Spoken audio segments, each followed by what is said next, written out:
Good evening, everybody. We would like to start now. This is going to be a very informal, free kind of discussion between friends because Stan and his wife Denny, I value them as friends of many years.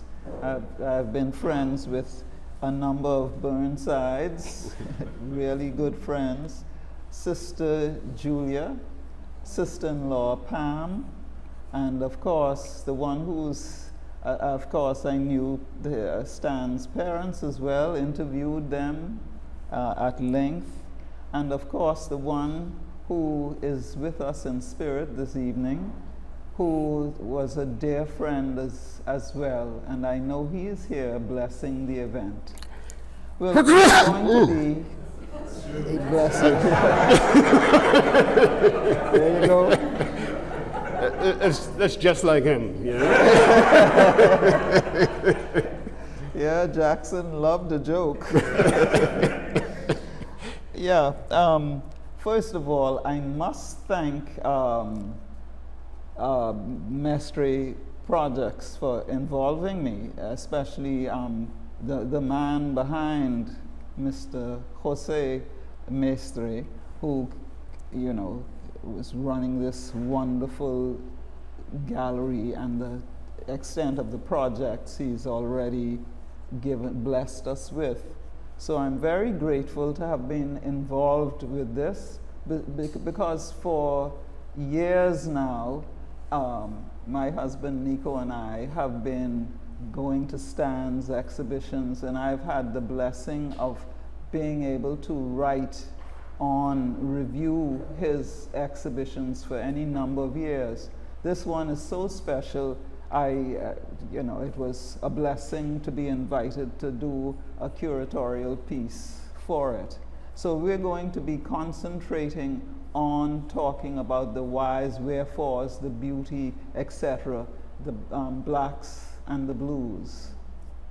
And also, please feel free, because it is a conversation among friends, to ask questions if you want to, and we'll just start with this. I have done the thanking except for the wonderful team in the projects. Christina Wong, for example. I know Matthew Ramming, for example, and I know there are some others involved, and I thank them all for being very gracious and very efficient, because to mount this kind of exhibition is extraordinary. So thank you for being here. We need you. Can't do it without a good audience. So the thing is, first of all, I would like to say, if you have a chance, or you've had a chance previously before this evening, to do a walk around in this gallery, you will have been rewarded with great beauty. But I can say that there is so much more, and this exhibition, the quality of it demands a greater insight into what went on here to create this. There's so much more than immediately hits the eye. So that is going to be the main object of our discussions.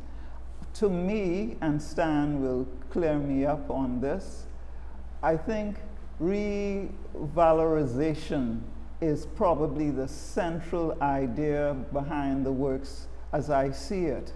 And that long word, as you all know, you educated people, is simply about discovering and putting out there values of things and people and all of this that previously had been denied. You know, there's so many things, because like walking over treasures and not recognizing what they are.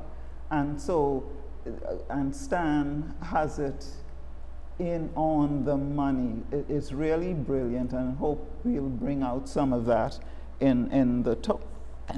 Excuse me.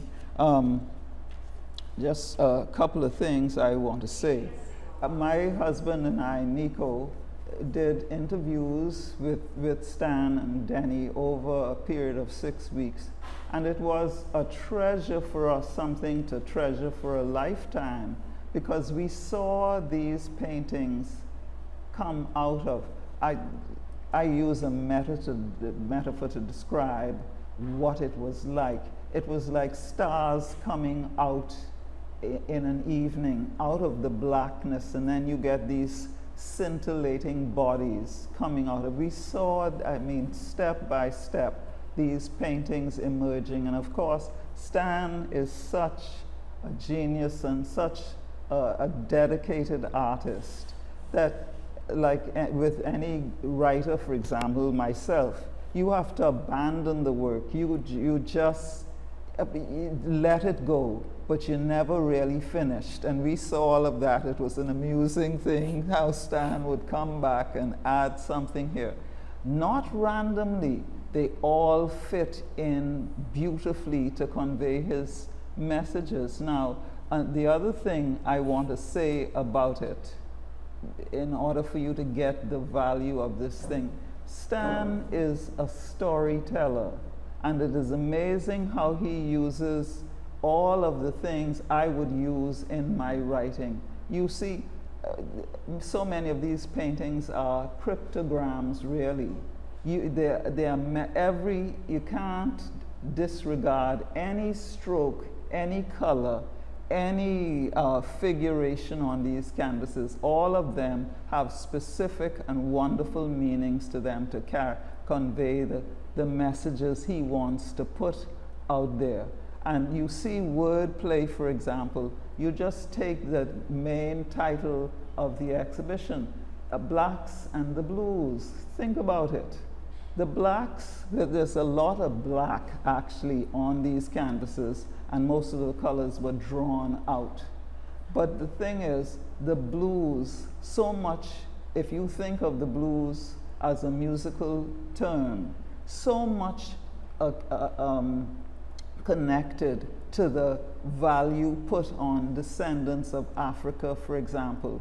People, so much of the musical blues developed in the time of slavery, where people sang and all of this to, I guess, hang on to their humanity, get the drive to keep going and all that.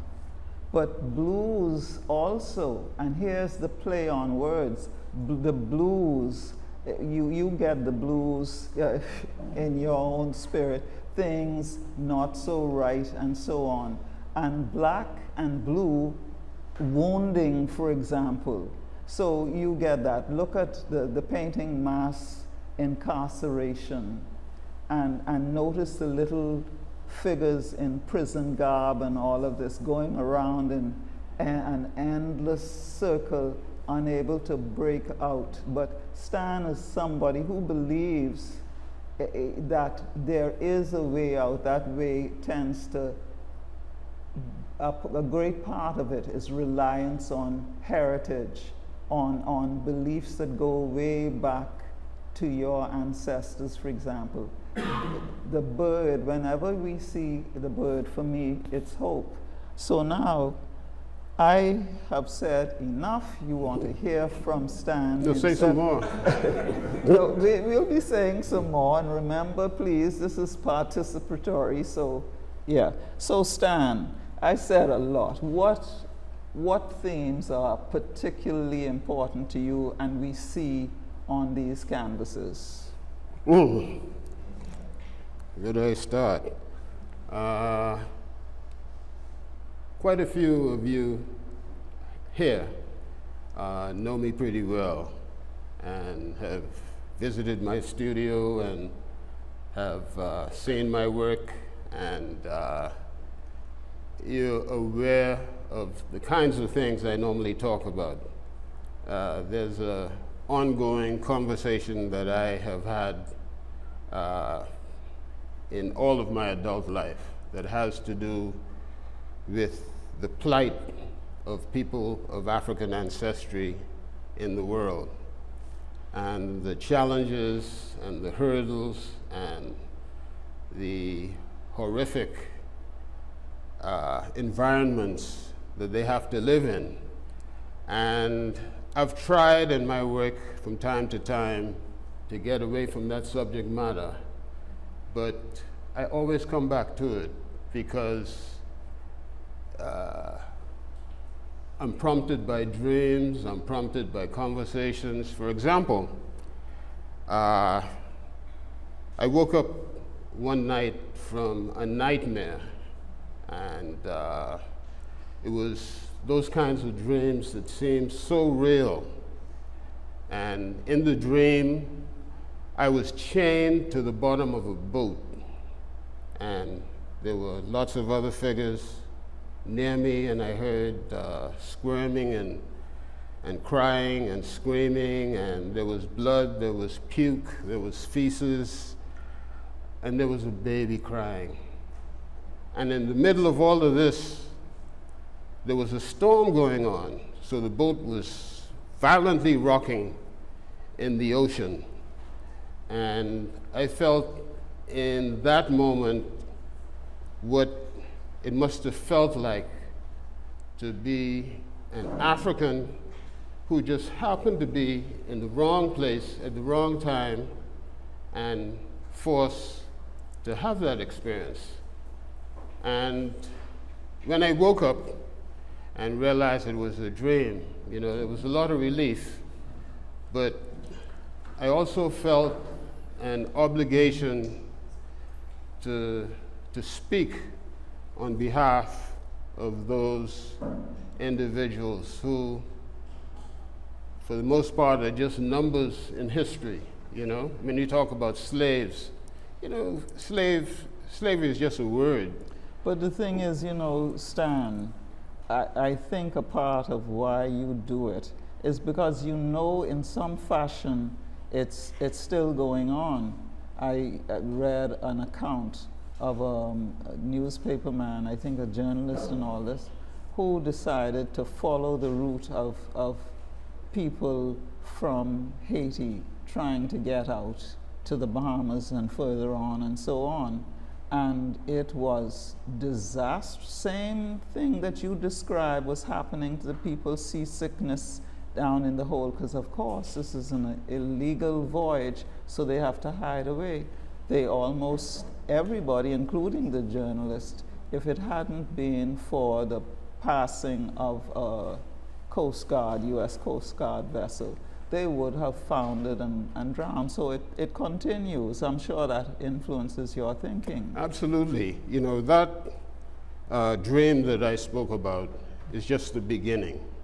You know, that is my connection with my ancestry who went through that experience and who I feel are not really thought about. As I mentioned, you know, slavery is a word, but you're talking about human beings. I tell you, one of the most inspiring experiences I ever had in my life was when I was in graduate school in Philadelphia, and I visited a Holocaust museum. Mm-hmm. And in this Holocaust museum, they had an exhibition of these drawings that were done on scrap pieces of paper. They were done in pencil and crayon and markers, whatever they could find. But I remember how an artist who was in that situation was able to convey the horror of one of the people in the concentration camp mm-hmm. dying. Mm-hmm. And it showed all the different stages of heading towards death. And it really inspired me, you know, because I think art for me is, you know, on the one level, it's a commodity that you can sell. But I think the majority of us who are serious artists, we don't paint for the market.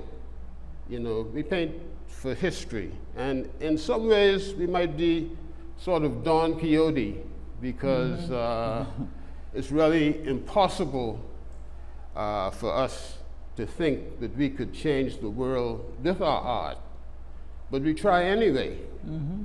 And so the beginning of identifying with that, mm-hmm.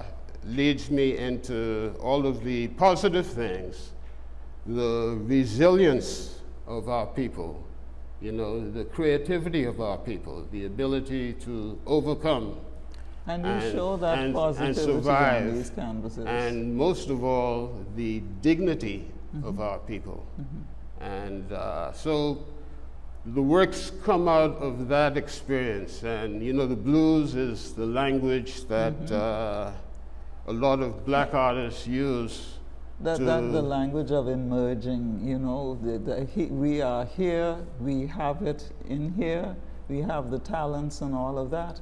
And now, as with many things, the work that you do has to continue, because you find the blues, although it produced things, you had rock and roll, all these other more modern forms coming out of it, you know, because it's been co-opted. The people who originated this musical form don't get the kind of credit they should, because again you have the changing of values so carefully, purloining what belongs to a particular people, yet you devalue the genius of the original producers. Purloining.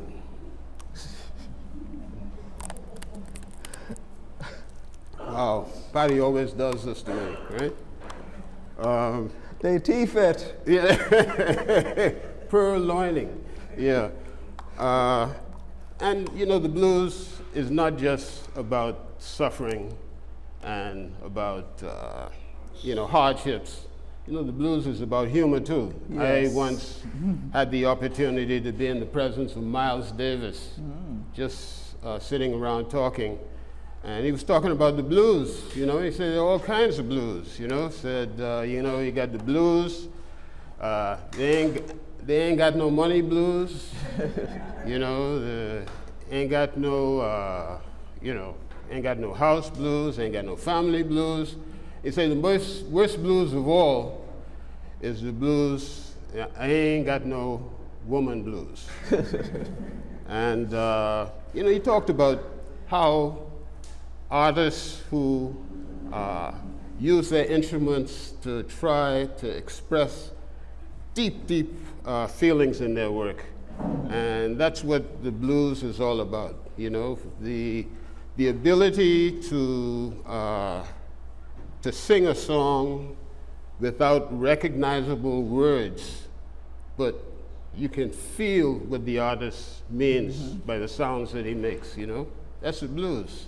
You know, and to a great extent, I identify with that because I want people to feel something when they look at my work. You know, I want them to see the work, and that's important, but I'm more interested in getting them to feel something, you know, and that's what the blues is. This is the lead piece in all of this. What were you trying to get people to see, to feel from this title canvas? Well, this is the central piece because it tells the full story of paying homage to those who died in the Middle Passage. You know, you can see here that the pattern on the wall are the figures on a slave ship. And these are my 4 beautiful children who I consider myself very fortunate to have as models. And they express such great dignity and beauty because, oh, do you ever have the power of figuration? Oh, what about the flower here, the black orchid? What do you? Well, the black orchid is a symbol of the word resilience again, a symbol of being able to overcome difficulties. The vase here is 3 drummers, you know, and in Africa, they pay homage to the dead with drums. You know, the drums are thought to be instruments that can take the dead body into the next life, you know. So they would beat the drums and imagine that the dead person is going into the life beyond. And so the drums represent death, you know, and it's really, it could be a scene at a remembrance of those who died in the Middle Passage.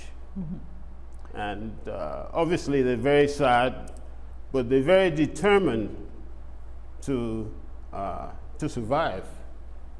And that's what this painting is all about. Of course, playing with the title of the painting, The Blacks and the Blues, gave me an opportunity to use blacks and blues in a way, just from a technical standpoint, in terms of the color.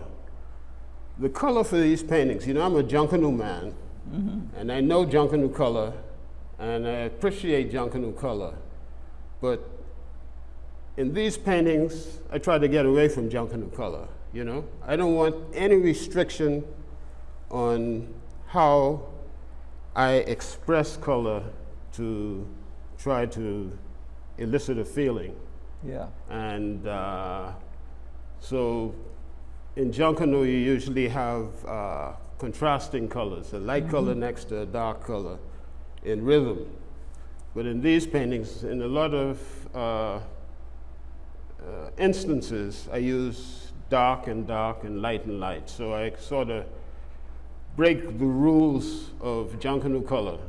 But I also say, Stan, I've never, and honestly, and you know I've said it again and again, you are a color master. It's a big part of why I term you a master artist, because God only knows how you produce the colors you do.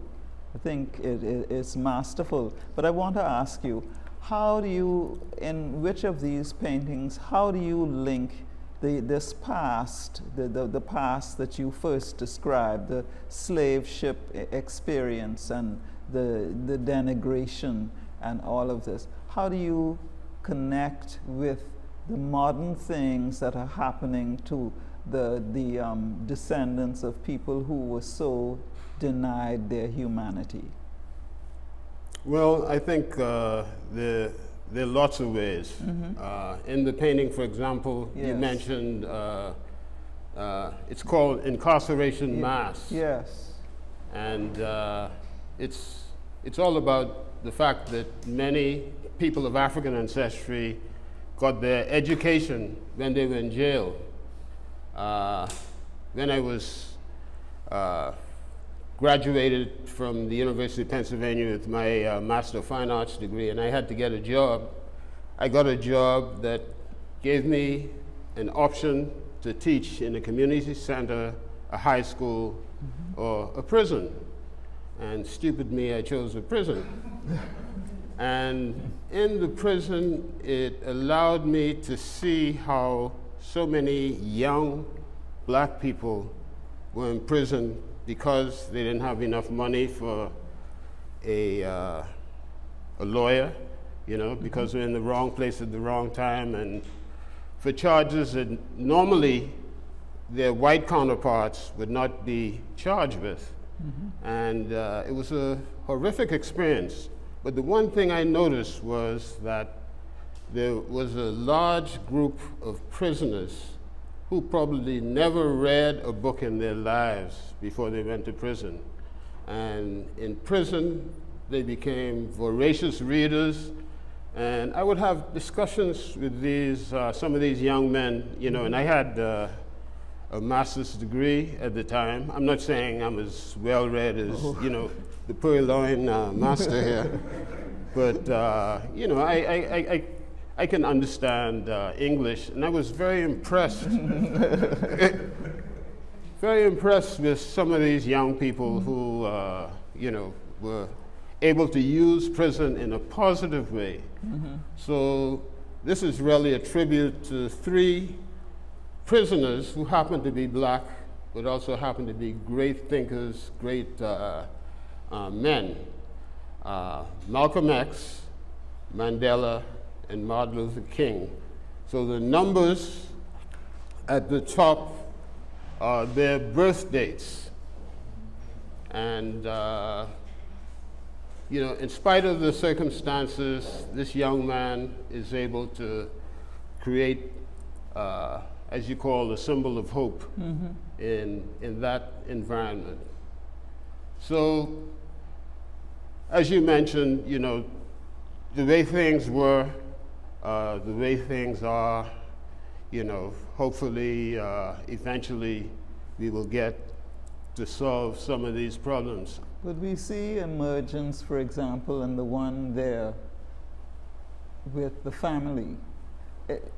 You can see nobility in the main figure, the father.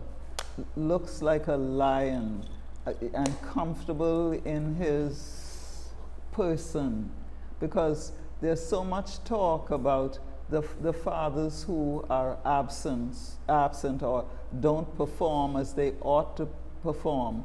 But here is a family. The daughter, I expect, probably the eldest one, is seeing somebody. She's being courted on the back porch, for example. Right. But I look at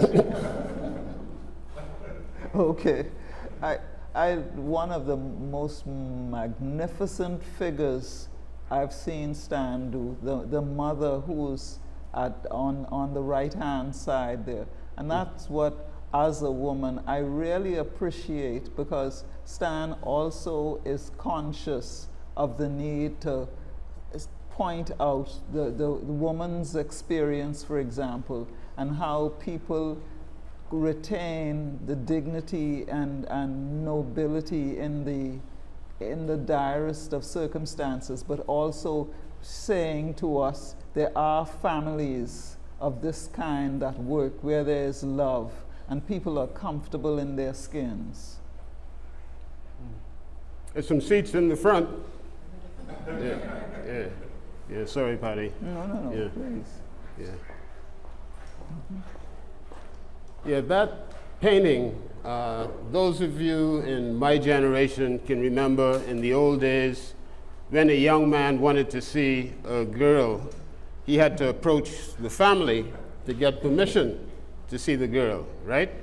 And what usually happened was the young man was invited to sit maybe on the porch to have a conversation, a private conversation with the girl within earshot and within eyeshot of the family. So this painting is describing that.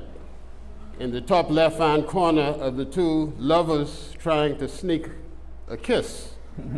And the two little devilish young boys are probably giggling because they know what's going on.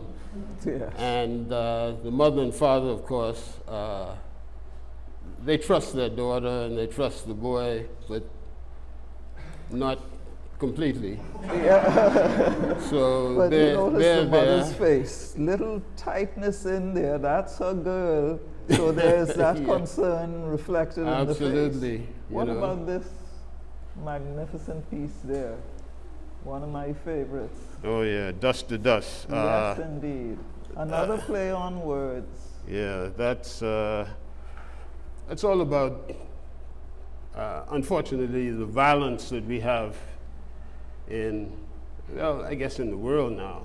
You know, it's not just in certain communities. You know, the world is presently in an orgy of violence, and I wanted to create a sense of a man trying to protect his family, and the two princesses in the top left-hand corner, modeled by my niece and my daughter, and the male figure is our youngest son, and he is facing the forces of evil and trying to protect his family in, you know what the world is like right now.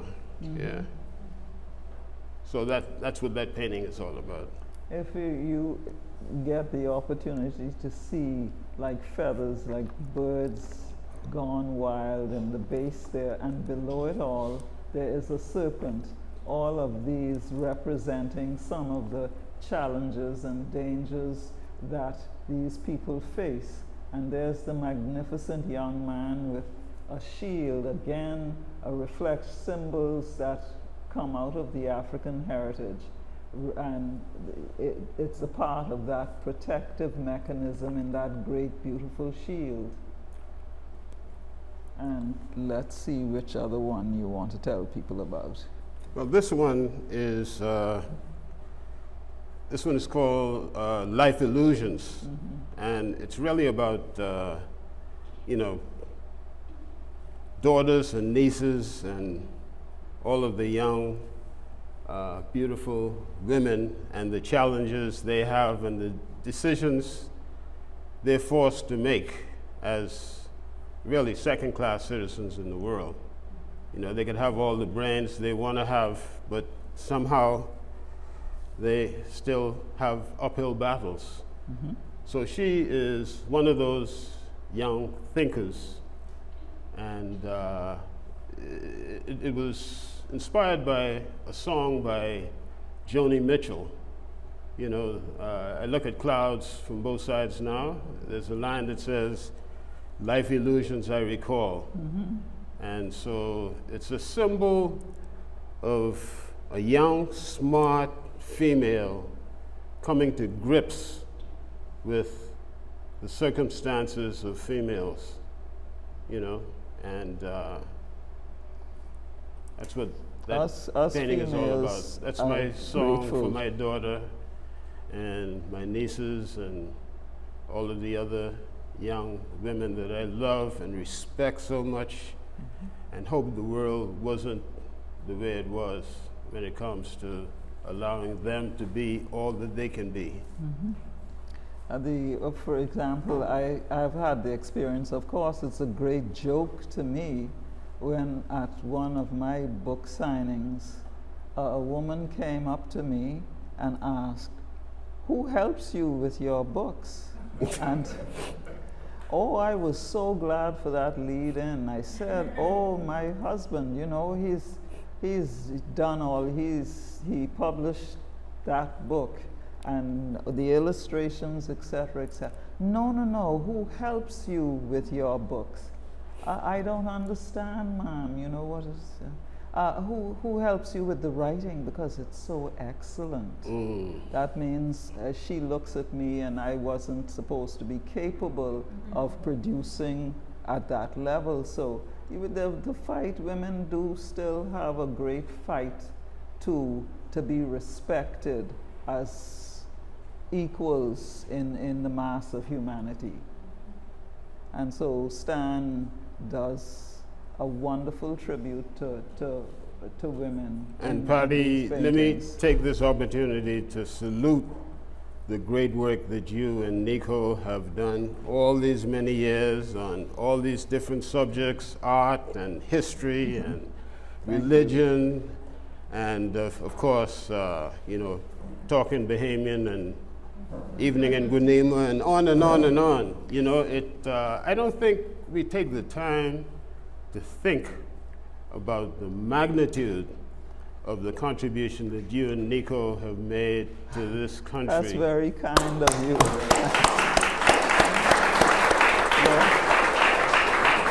Thank you so much. The whole thing is, it is important.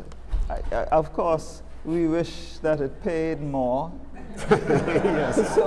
But the point is that many things, for example, our involvement with Pam, for example, in Creative Nassau, because that, look at the artists like yourself in this country. I got started, my formal education was in the languages and literatures of several countries, for example, but I got involved with art because it always bothers me when people talk about a small country, an unimportant country.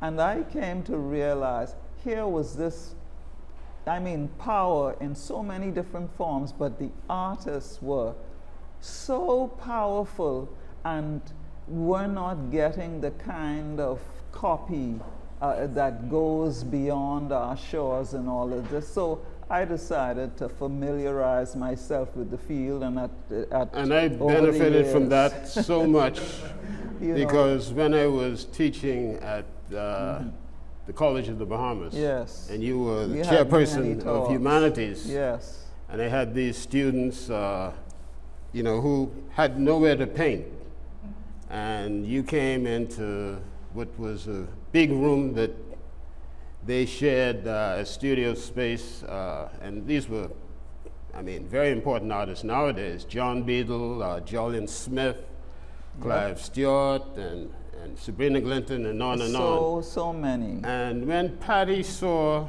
the circumstances that they were in, and I know this is a part of the history that you're continuing, she became a champion for the art program. But Nico, to I'm calling you Nico now. extent. Well, that's because you love me, right? Yes, yeah. indeed. Yeah. But the point is, let me tell the story. This all came about because you invited me to have any number of conversations about various things and all. But you approached me. You drove this initially, for sure, because John Beadle and Jolyon Smith had come out of, I think it was A.F. Adderley, and you recognized Bubbles Illingsworth. Yeah. Yes, I'm glad you mentioned her name. Why don't we hear more about that name? Because she was another propeller, she's another person who recognized the great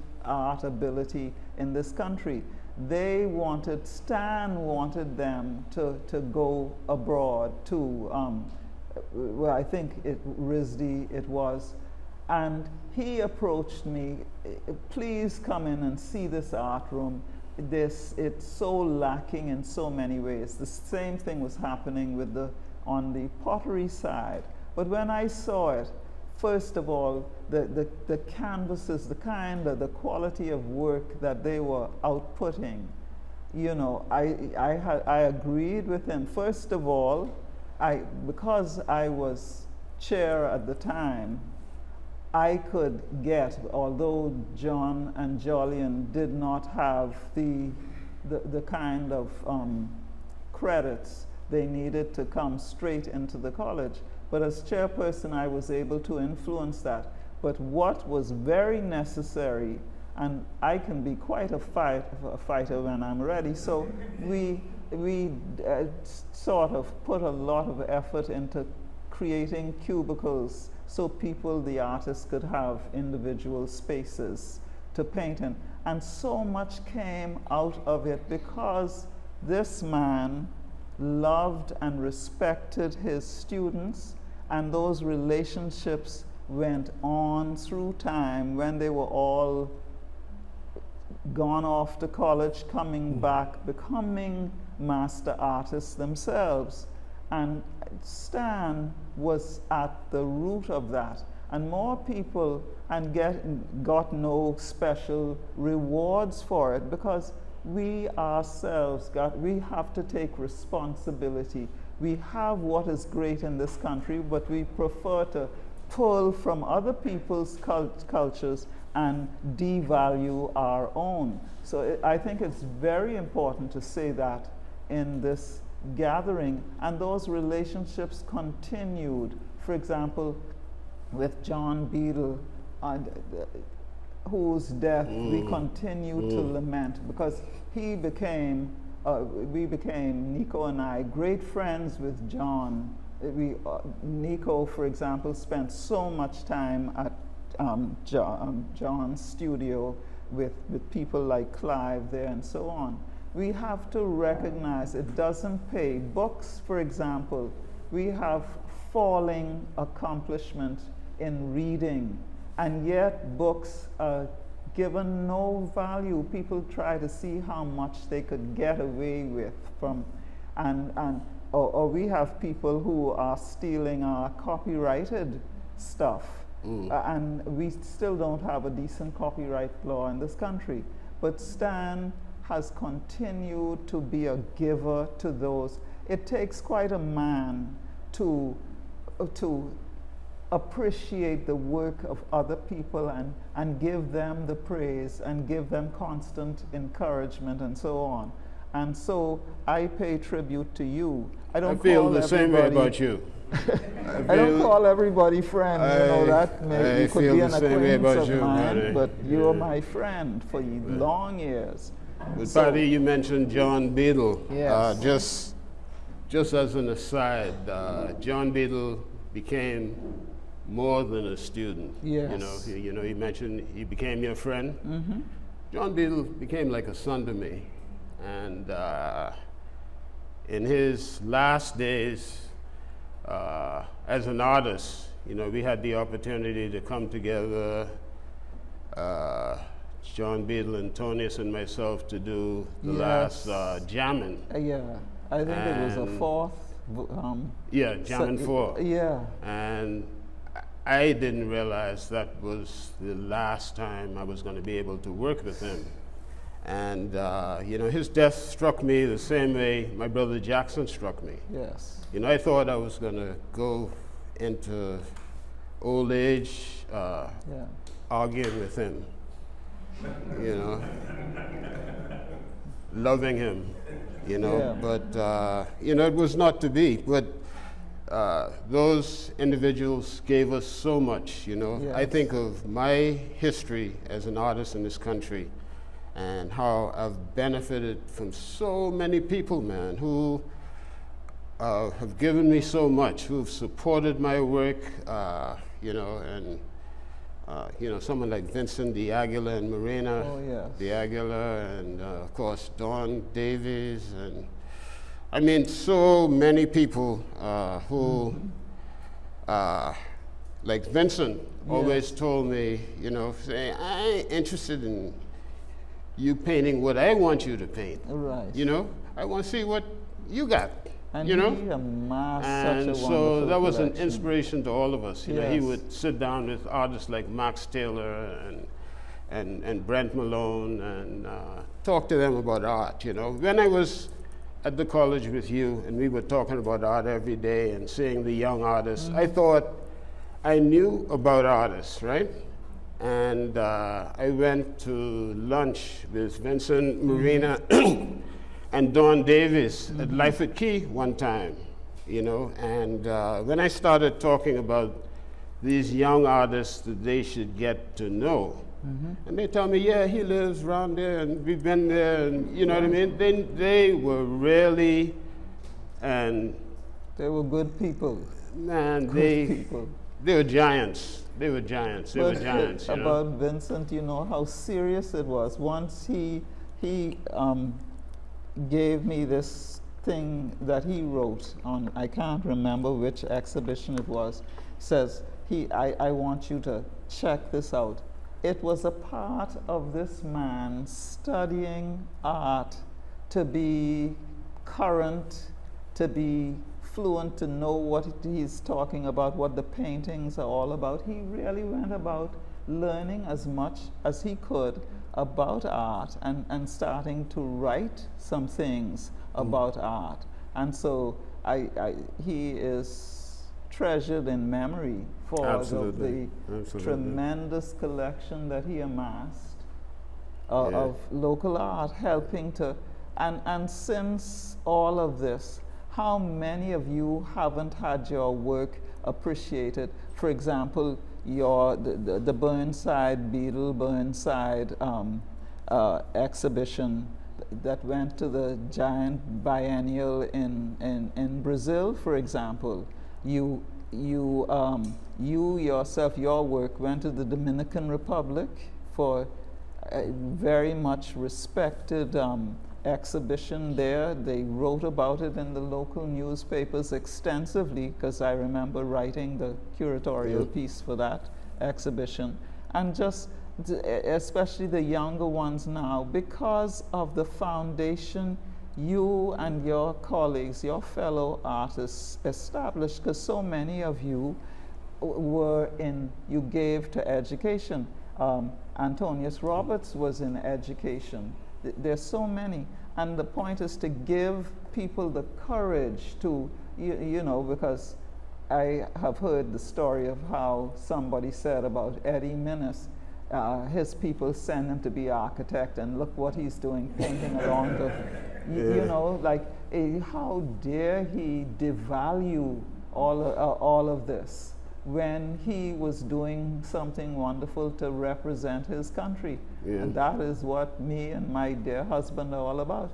Writing about things and all of that, doing interviews constantly, and things that probably will, you know, people, oh yeah, that's nice and all this, but we are losing so much if we don't give the proper value to this kind of thing and the genius that has produced this quality of art. But what happens is people beyond our shores get a jump on us, acquire these paintings, and all. So much goes out of this country that is valuable, because what do? We don't sufficiently appreciate and make the effort, the sacrifices to keep things in this country. Yeah, and you mentioned Santo Domingo. Yes. I was very, very fortunate that my sister-in-law and her husband was so involved in the culture of Santo Domingo, and they were the ones who provided Because with the opportunity to exhibit all over Latin America.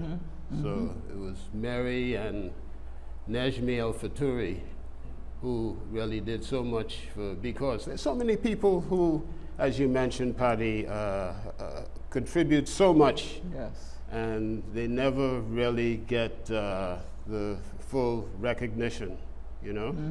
But as far as this exhibition is concerned, I am very, very happy with the fact that so many people have seen it. Yeah. So many people understand what it is I was trying to say with these paintings, and I'm particularly elated that so many young artists, you know, call me and tell me that they've seen the work and think it's valuable, you know. And Patty, I want to thank you for all that you have meant to me as an artist, as a friend. It is mutual. As someone who is very honest about, you know, my work, you know. I mean, you know, except the part you call me a genius, you know. Well, you are. Yeah, but that's true, you know. But the pause there. There is somebody in the back, their back row, and honestly, I have such tremendous respect and love for that woman, the wife of Stan Burnside. Thank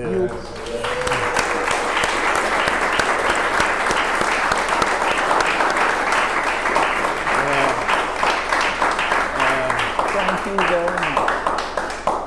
No, she got the biggest applause of all. Huh? Yes, right. But the point is, when Stan gets caught up in his painting and all, Danny is the person who brings all of this together to make life. Their house has become, the whole house, Stan's studio. Some people would say, I'm going to divorce this man, all this, I can't have my living room suite and that kind of thing. But the whole house, you walk in for this exhibition, the preparations, everything about the place, but she holds it together. The children obviously respect the father and love him because, you know, and their cousins, for example, they happily pose. I hope you pay them a little something. Not yet, Just kidding. But my wife, during the pandemic, you know, decided that since we weren't having any visitors and nobody else living at home, that I could come inside. My studio is adjoining the house, so I would normally go out the back door to get in the studio. To say, you know, because sometimes I would go out in the middle of the night. So she said, why don't you just paint in the living room, you know, then paint in the TV room, then paint in this bedroom and that bedroom. And because I had the opportunity to produced so much work, and I needed the space. You know, I just really ate it up. Yeah. Denny is my small s savior. You know, she has literally saved me, my life. You know, during hard times, rough times, she has been my rock.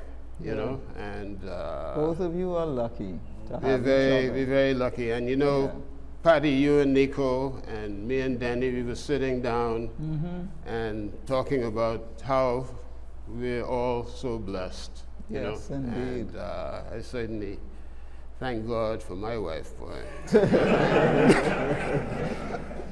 I'd be in a sorry situation if it wasn't for her. Well, can we welcome a question? Anybody wanting to ask Mr. Burnside a question? What's the story on that painting over there? Oh, yes. Which one? The one with the horns? Yes. Yeah, your son or yourself? Okay, the one with the blue moon. Yeah. Yeah. It's interesting, Dionisio, that you would, out of all of the paintings here, you would choose that painting of the devil. Yes. that's a husband. Yeah. That it's really all about domestic problems and how some men don't live up to their responsibilities as human beings, really, the way they treat their women. And women are forced to be chameleons in order to survive in their presence, you know? So it's called the Lost in the Devil's Triangle. I noticed that some of the figures are blue and like various shades of blue. Some of the figures Yes. are blue, but some are not. What is the symbolism for the figures being blue, or is there a symbolism? No. I use figures as props, you know. I don't think of them as human beings. I think of them as pieces of paintings. So I don't think of the color that I paint those figures, you know. I think that they're just They're representational, really. the composition of the Yes. piece, you know. Yeah. That's a good question, yeah. Anyone else? I have a question. So, you know, you and I have known each other for a while. You know, I worked with Jackson. I do miss him.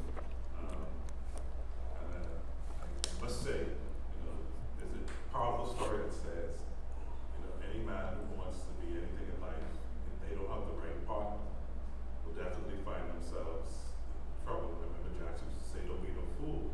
Yeah. So, No, he used to say, don't be no ass. so when Danny introduced me to becoming a collector, I said, Danny, I can't afford Yeah. Stan's work. She said, of course you can. And she helped me figure out how to start collecting the work. Mm. And, you know, the pieces I have, I treasure. Mm. And you're not going to get them back. But one of the things I've noticed, though, I said to you when I came in, it's like your work is kind of evolved because you talk about being a jungle, and I know that's the spirit within you, and I know historically that's connecting back to your African roots, but the use of color, you know, those paintings that I have are all vibrant and symbolic in a very similar way that these are, but you've kind of transitioned into what I would call an interesting space, Mm. an interesting place in your art, where there's no need for color to express what it is that you want to say. And I think, because some people look at color and think how powerful the painting is, but you look at these paintings and you say, wow, there's very little color, but there's so much power in the imagery. And the spirit of you is kind of in these paintings.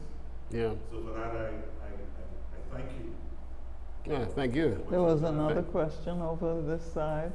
Oh yeah, I had one. So thank you very much. So I had a. You have a weird one? No, no. Oh, okay, good, okay. It's a formal question. Okay. So I had a class here last week. I think we really enjoyed coming through and looking at the work. And I was talking to my students on the long drive back, and again when we got to UB, about the medium of painting. And in my mind, I was trying to explain to them that as far as painters go, or artists in the Bahamas go, you're the only true painter that I could think of. I think artists in the Bahamas, and also specifically in the region, in the Caribbean region, often have to kind of shift in terms of medium. Like sometimes it's not even a choice. You dabble in printmaking, you dabble in sculpture, and to me, you're one of the most focused kind of painters focused on painting and the history of painting that I could kind of think of. And I wanted to know, A, if that was accurate, and also if it is accurate, how do you align yourself, not just in the history of art in the Bahamas, but just in the history of painting? Because it's such a burden, I find. The reason why I sometimes run from painting is the history of painting can be such a burden in some kind of way of navigating a narrative in a clear way, and you do it very, very clearly.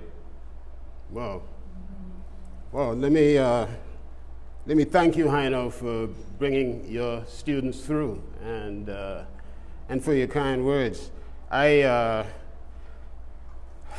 I was in graduate school, I realized that I just love painting, man. I used to love to be in the studio. Those of us who went to art school, we know what it smells like to be in a room with turpentine.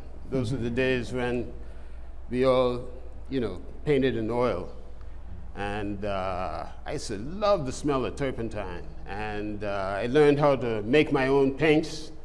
Of course, I used some of my own paints, and all kinds of chemical reactions on the paintings years later, so it wasn't really a good idea to make my own paint. But I just love the whole idea of painting, the history of painting. In those days, in the 60s, we all smoked marijuana, right?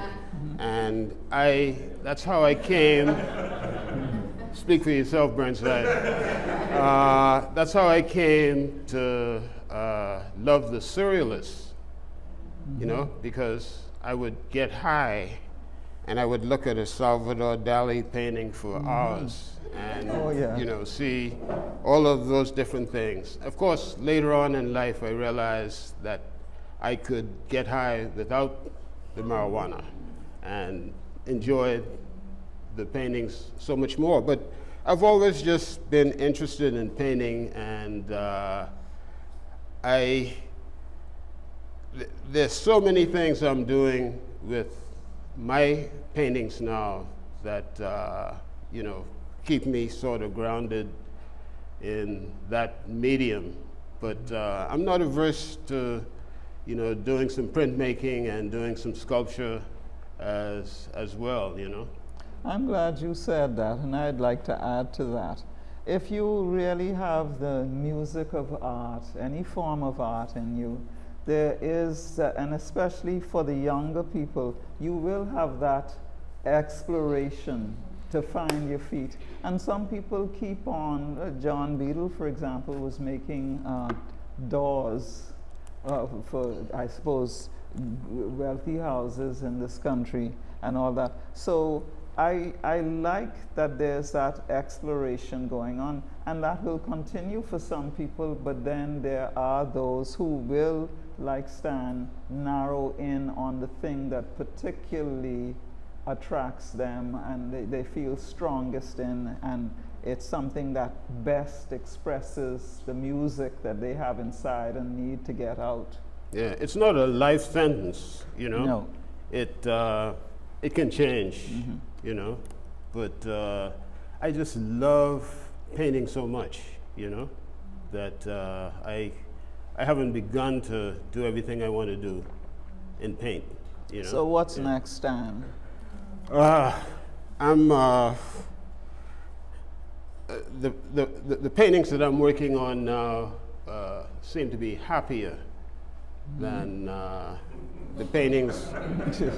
I mean, you know, there's still the truth, and the truth as I see it, but the colors have started to come back, you know, and I think to a great extent, my psychiatrist said that I was grieving, you know, and some of what was coming out in my paintings was a delayed reaction to some of what I was experiencing personally.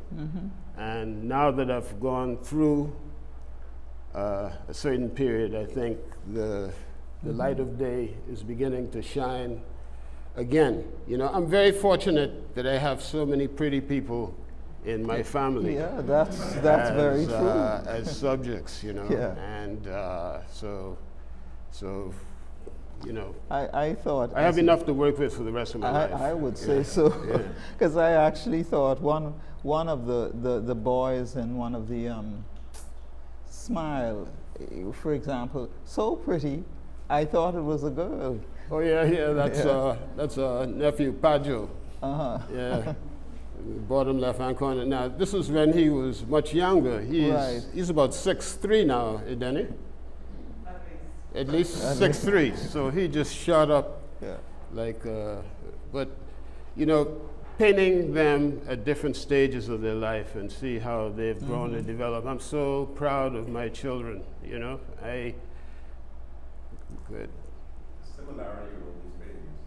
Yeah. But I try to find some similarities, the eyes. Explain to me what, well, you know, this. Many ways of depicting eyes, and those are very sort of translucent. Yeah. I've always been fascinated by eyes, you know.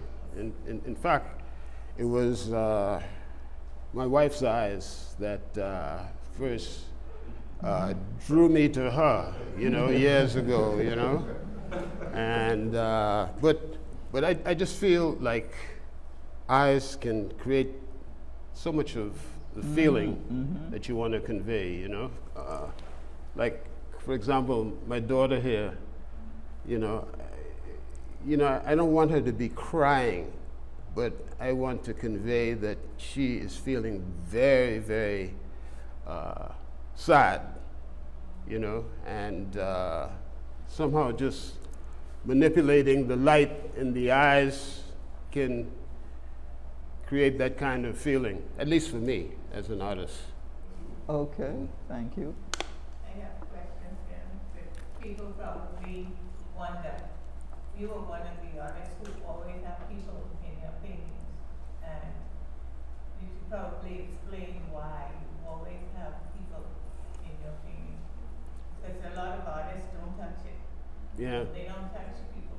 Yeah. And your hands are also very important, your eyes and your hands. Yeah. I studied with a guy named Barclay Hendricks when I was at Pennsylvania Academy of Fine Arts, and he died just a couple years ago, and he was one of the most famous black figurative painters. And he taught me a lot about how to draw and paint faces, for example. And I just fell in love with that as a part of what I could do, you know. And somehow, you know, I start off a painting in a very abstract manner, very sketchy and painterly, with no figures or no recognizable image from the real world. And then somehow I just start to see people, you know? And, you know, it's like I didn't paint that face there, you know? But I see it, so I just bring it out, you know? And it always happens. In fact, my wife always laughs with me, because I'll get a painting to a certain point and it's purely abstract, you know? And I said, I'm going to leave this like this, you know? And she'll say, until when? Because I always get back to, you know, the figure. And what was the other part of that? I talked about your hands and your eyes too. Oh, yeah. And you used to always have blue people from that time. Oh yeah, that's true. That's true. Blue and brown. Yeah. I think in some ways it was that I didn't see color, you know? I wanted to separate the idea of, you know, this person is different than this person, you know? It just sort of, it was a political statement initially, but then it became a part of my vocabulary. Yeah. One more, any? I get a question. It's kind of like a three-part question.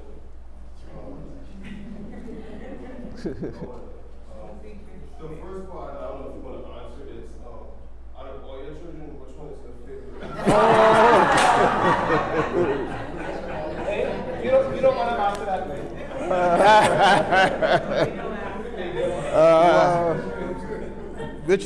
Which one is my favorite? You need to say the youngest. She knows who she is. Good one. Yeah, that's right. Being the type of giant you are, where you're like you're unanimously respected, how are you able to continue to elevate with also being like there's almost like a little bit of a starving artist in your work where you keep pushing it to the next level? How is it that how do you balance that? And how do you find a drive to do that, whether it be day to day or year to year? Because I just love my work, you know, and even though I'm 77 years old, I still think like my best work is, you know, ahead of me. Now there's a friend of mine who told me I mustn't mention my age. This is a musical genius known all around the world, you know, a Bahamian, well known, just got his knighthood, and he told me that I shouldn't mention my name, you know, I mean my age. But I'm, you know, in our profession, age is a plus, man, you know. The artists who have inspired me the most have been, you know, the older artists, you know, and, you know, Picasso was doing it in his 90s, you know. So, I don't know, I just feel, I'm still hungry, you know, and I still feel like I have a lot that I want to say, and, you know, and hopefully I can get as much out of me as I can before. Yeah. And the last part is, what gives you the confidence or the fearlessness to be so damn black? Brazilians are so black. You know? This is my youngest child. Yes, we know. And he is named after his uncle Nejmi El Fituri, and his name means the star in Arabic, and he's always been bold, you know, and always had a lot of pride in his heritage, and I guess what gives me confidence is what I hope everybody should have in their ancestry. You know, there are things that I know about our history that gives me a sense of pride, you know, and I wouldn't want to be anybody other than who I am, you know. You know, I've been very fortunate to have, you know, my parents who were very confident and proud, and a beautiful wife and beautiful children, including the youngest one. And so I've been blessed in so many ways, you know.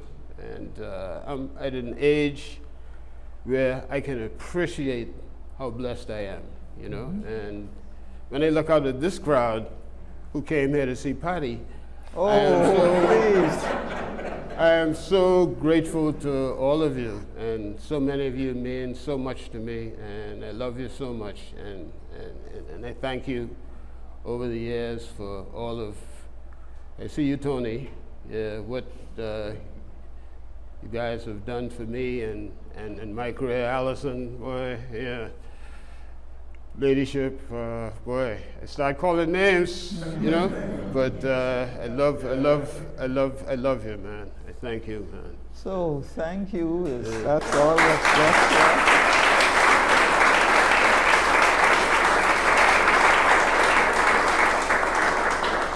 I want to say one last thing. I want to thank Jose for everything that he has done, everything that he has done to make this a success. And thank you to the 2 young Bahamians that he hired, Christina Wong and Matthew.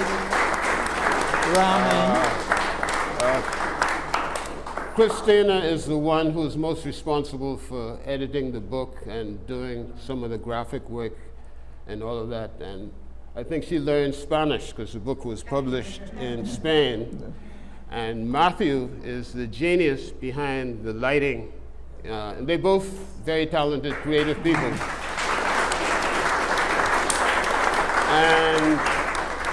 And finally, I want to thank you, Patty, for the giant that you are and all that you continue to contribute to this life. You know I love you.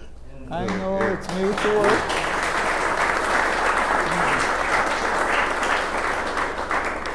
I love my country. That's how I want to end, and its people. So thank you all for coming out to support this wonderful artist, this gift to us as a people, and that he continues with the same passion, and that passion grows, producing wonderful works to say to the world, yeah, they are a brilliant people.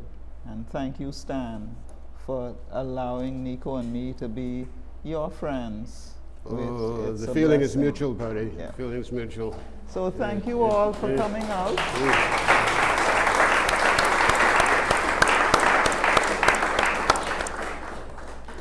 Thank you all. It's truly an honor for Mestre Projects to not only host this talk, but also to have an extraordinary exhibition that we are all able to have the privilege to see. We do have catalogs, like Mr. B was saying, that are in the back.